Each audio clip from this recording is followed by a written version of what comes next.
Today, the 1st of June 2019, I am here at Shambani farm.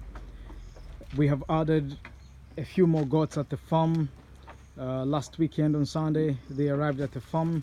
This one here is a Toggenburg buck that we have brought here at the farm. Is pretty good, looking quite okay, quite healthy. We have vaccinated him against brucellosis, and of course we have given him a dose of long-acting oxytetracycline in order to prevent any shipping disease or any other infections. Here we have an Isiolo buck.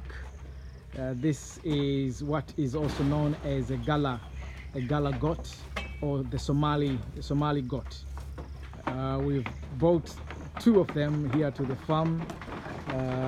This one here as well. They are pretty still young. So this here is another young buck. Here is a Saanen buck that's just come. This one here is a Toggenburg doe. And the rest here you can see some Saanen does. This is a Saanen doe, that one is a Saanen doe, and that one is a Saanen doe. So we have here 3 Saanen doe and 1 buck that we've added to the farm, and 2 Toggenburg does, this one here and this, and a buck, and of course 2 Gala goats, bucks, this one here and this one over here. So we just decided to add this into the stock to create variety on the dairy side of things. And of course the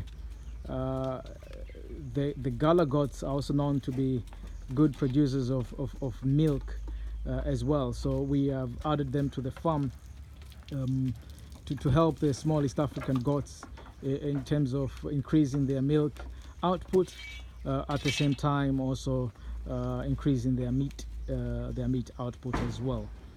So that's it for today from Shambani farm. We'll keep you posted on the progress as time goes on. Cheers.